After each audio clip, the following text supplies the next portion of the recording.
On Hawk TV, we take a look at a marching band member recovering from injury, a teacher expanding his family, and a young running back. This is Hawk TV for Friday, September 7th.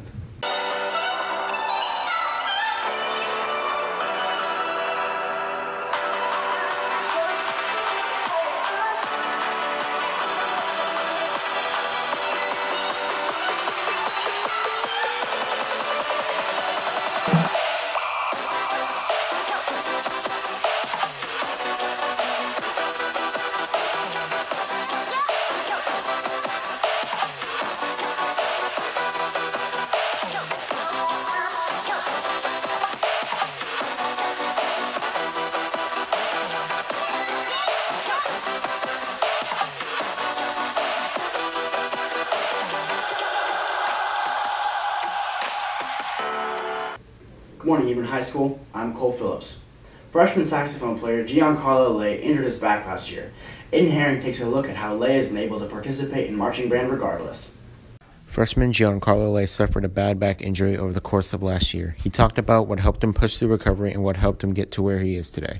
Like every day of not dancing and not playing my saxophone, I just wanted to do it more and more because I have all my friends that I have are either in band or in dance, and I've always just like watched everybody like playing their instruments, going on about their lives, like, you know, and like nothing, and I never got to do any of those things during my recovery, and that just made me want to do it more and more every day. Now, while Lay pushed through recovery, others noticed, even the head band director himself. When asked, director Andy Seeley talked about what he's been most impressed with. Mainly just his work ethic, his ability to stay with it, to keep improving and keep pushing himself to get caught up physically and musically. Ever since the injury, he's been more than just healthy and in good spirits, and now isn't taking the little things for granted. Like, very lucky and fortunate, because I know there's a lot of people that that they've had like life-threatening diseases and stuff, things that causes them to, I don't know, lose a limb or lose mobility, and they can't walk or do the things they want to do. Staying in good habits, just because like I spent so much time at home that I started to realize all the things I wasn't doing as good as I should be. Now that Lay is fully healed, Seeley cannot wait to see how he perform throughout this year and his time as a Hawk.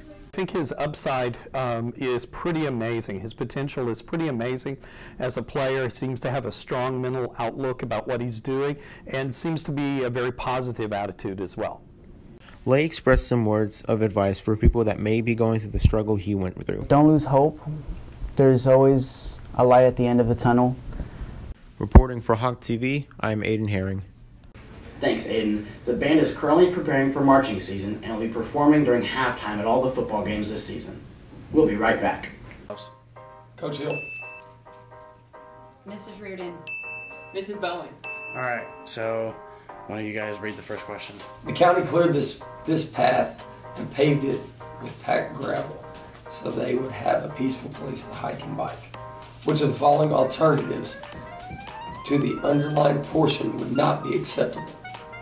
Path, paving, path and then paving, path before paving, path paved. D. A. Okay. Anya? The correct answer is D. Yes. Okay. I'm not getting a zero. Ali, Ben, and Carla made a total of 20 sandwiches. Ben made 3 times as many as Ali, and Carla made twice as many as Ben. How many sandwiches did Ali make?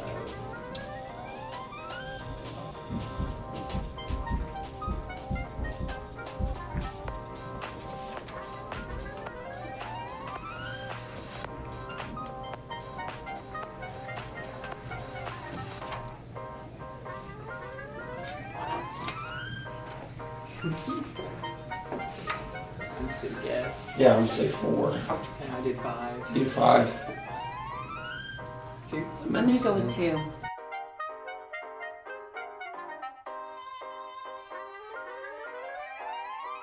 Is not a form of energy. Sure, let's go with D. The correct answer is friction. That's right. Oh, what is friction? All right, good work, guys. Welcome back. Thanks to all teachers who participated. Superintendent Dr. Kevin Rogers released a statement on August 14th rejecting the new TEA accountability system. Dave Aiken takes a look at how administration and teachers view this system. Beginning in August 2019, the TEA will release a letter grade rating for every school in the state of Texas.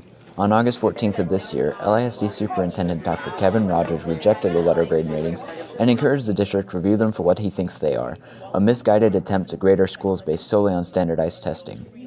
Hebron Principal Scot Finch says that the students have more value than can be determined by a letter grade based on standardized tests. We think students are more than just a letter. We think students bring a lot more than just taking a state-mandated test. There's a lot more that goes into students and their success and how well they're doing. We think there's other measures that can be used to better evaluate students in public schools in the state of Texas. Rogers says that while it is important to make sure students are receiving an effective education from teachers, students in schools would be better served by a community-based accountability system which looks beyond high-stakes standardized tests. Math teacher Catherine Meldrum says that the system will be reworked due to opposition from multiple districts. I think that they're going to end up revamping the system because they're getting a lot of flack from schools and districts. They're not happy with the way that they're rating them right now. So I don't think it will continue. I think that despite the ratings, that the districts and the schools and the teachers are going to continue to do what they've always been doing and trying to do their best. Finch says that one of the biggest flaws is that the STAR test doesn't give adequate credit to students involved in extracurricular activities and community events. Any effort given to those activities is ignored. You know, our students are involved in different things and enjoy and like different things and are good at it. And so this test doesn't give those students, most of our students, the credit that they rightfully deserve with the things they do not only in school but outside of school. And their participation in extracurricular activities or clubs or organizations, and the good they do there is discounted in this system that we have that's been given to us by the state. Reporting for Hawk TV, I'm Day Aiken. Thanks, Day. LISD has joined with 62 other public school districts to create a community-based accountability system with the intention to value and respect each student beyond a state-mandated test. Business and lifestyle teacher Dave Cohn and his wife have expanded their family through adopting 3 sons. Haley Pacheco takes a look at the family. Business and lifestyle teacher Dave Cohn and his wife have grown their family through adoption. Over the past 10 years, they have adopted 3 boys and their lives have been forever changed. And we both kind of had a heart for adoption, but what really kind of, like I said, spurred it, like I said, being fast-tracked towards it was just the struggling with not being able to have biological children. The Cohns adopted their first child, Evan, in 2008. We were still brand new to it. We didn't have 9 months to prepare for a baby. We had a month. And so we didn't have anything ready, the crib or all this, the kind of the logistical stuff. And so we were really just nervous. And so we got the call, and they were taking Evan from where he was, the room he was born in, to the nursery, and the nurse called us over to come meet him. She wasn't supposed to do it, but she has come see him in the hallway in his little bassinet and just, again. And so because that becomes real, and then you see him at the nursery window and everything, the nurse holding him up for us, so we take pictures.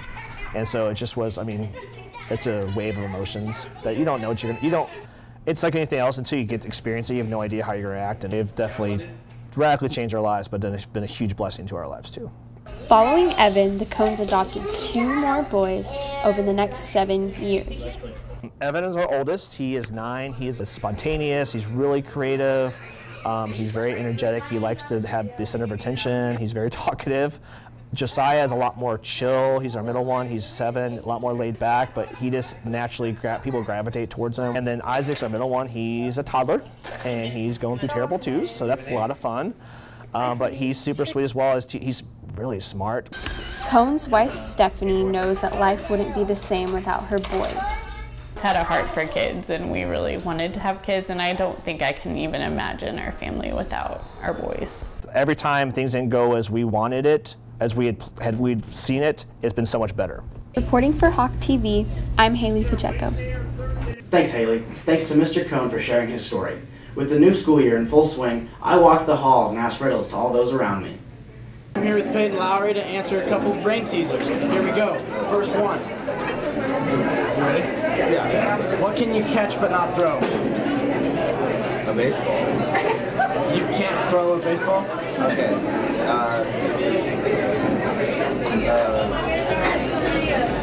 Soccer ball, because you can catch it, but you're not allowed to throw it because you can't use your hands. What can you catch but not throw? Okay. Good work, good work, good work. The more you take, the more you leave behind. What am I?